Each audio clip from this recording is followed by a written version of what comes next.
Stephen A., this is we knew that Dwyane Wade possibly could be making that move as he played that game with the Miami Heat to see about the money. What's your reaction when you hear that he is going to join the Bulls?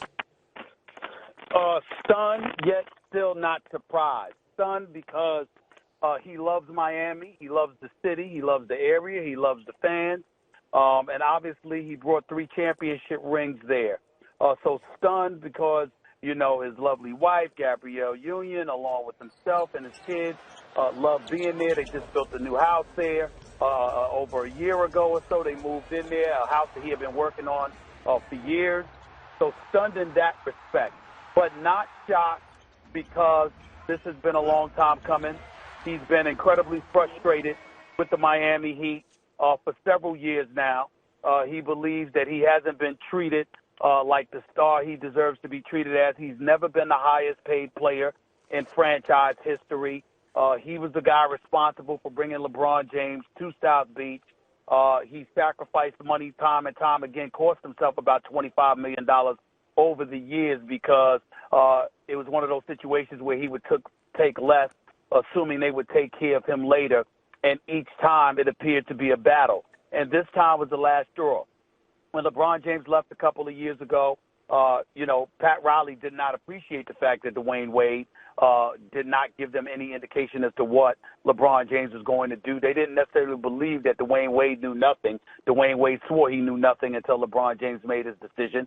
Then this time around, they looked at the fact that Kevin Durant, Dwyane Wade wasn't helpful in terms of speaking up for the organization, et cetera, and knowing Pat Riley the way that we all do, he's going to make his presence known and he's going to make his frustration known. So taking all of those things into consideration, negotiating with Dwyane Wade, he could have come up in Dwyane Wade's eyes, but elected not to do so. And from what my sources tell me, as recently as a day or two ago, Pat Riley hadn't even communicated with him.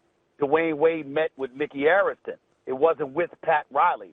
And since Mickey Arison wouldn't budge either, and it was only like a $7 to $8 million difference, Dwyane Wade said, to hell with it. I'm going to go home and play with Chicago. Even though I don't expect them to be that great, anything is better than feeling disrespected after what I've done for this franchise. That's his mentality, and that is why he is gone.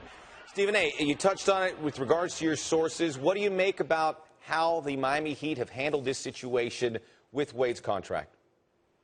Well, I've always felt that they could have handled it better in terms of Dwyane Wade. Obviously, when he had some questions with his knee and stuff like that, you can understand it. But the reality is clear. Dwyane Wade is a 3-time champion. He's the most celebrated player in franchise history.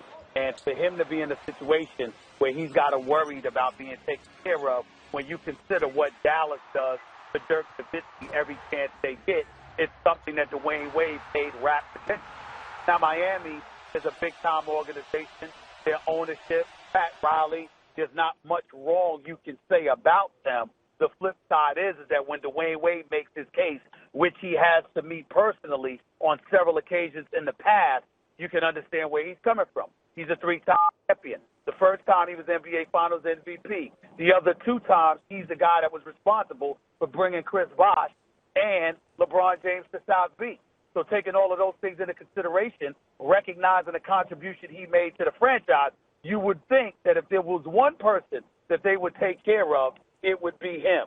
He obviously feels that they haven't done that. And I'm telling you right now for a fact, he is leaving because he is completely frustrated and fed up with the Miami Heat organization, not because he believes he's going to a better situation in Chicago. He knows he's not going to a better situation in Chicago. He does not care. He feels so disrespected that is what he has decided to do.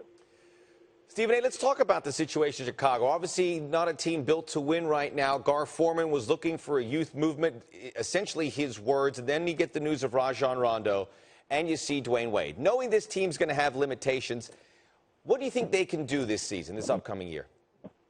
Nothing. Is this going to be playing? I mean, they're going to be playing. Dwyane Wade's going to do something. Jimmy Butler is an all-star. To pick up a Rajon Rondo is definitely good. Their guard play is going to be stellar or a tad bit shy of stellar. But what else do they have? I can't think of it. I really, really can't. And so to me, it's clearly a worse situation for him to be going into. I personally wish that he wouldn't, but he feels incredibly disrespected, specifically by Pat Riley and the Heat upper management. That's where he stands. And because of that is why he's leaving. I want to repeat this for emphasis. He knows he's not going to a better situation than the one he's departing. But he's doing it because he feels totally disrespected by a franchise he believes he's given his life's blood to that hasn't returned and reciprocated the level of dedication and sacrifice that he's given them. He's highly offended by it. That is why he is leaving. Stephen A., it makes a lot of sense, and the Bull fans will realize that this is a guy, he's won 3 championships. So how do you think the Chicago fans are going to receive this? Well, they're going to be receptive to him because he's a native son. He's a champion. He's an all-star. He's proven he can still play, and he's got some years left in him. And on top of it all, based on everything they've already lost, he's the only source of good news they've had in the last month. And so when you look at it from that perspective, there is no doubt that they're going to find cause to celebrate. But at the same time, it's not going to be a championship caliber celebration because Dwyane Wade is not at that stage and point in his career where he could deliver on such good. He is an all-star. He's going to do his job. Jimmy Butler is an all-star. He's going to do his job. Rajon Rondo led the league in assists. He's going to do his job. But the cupboard is bare. The Chicago Bulls don't have much. Paxson and Gar Forman ought to be respected, but the fact is they haven't done that great of a job as of late. This is not a very good basketball team. It's just that simple. If they make the playoffs, it will be cause for celebration.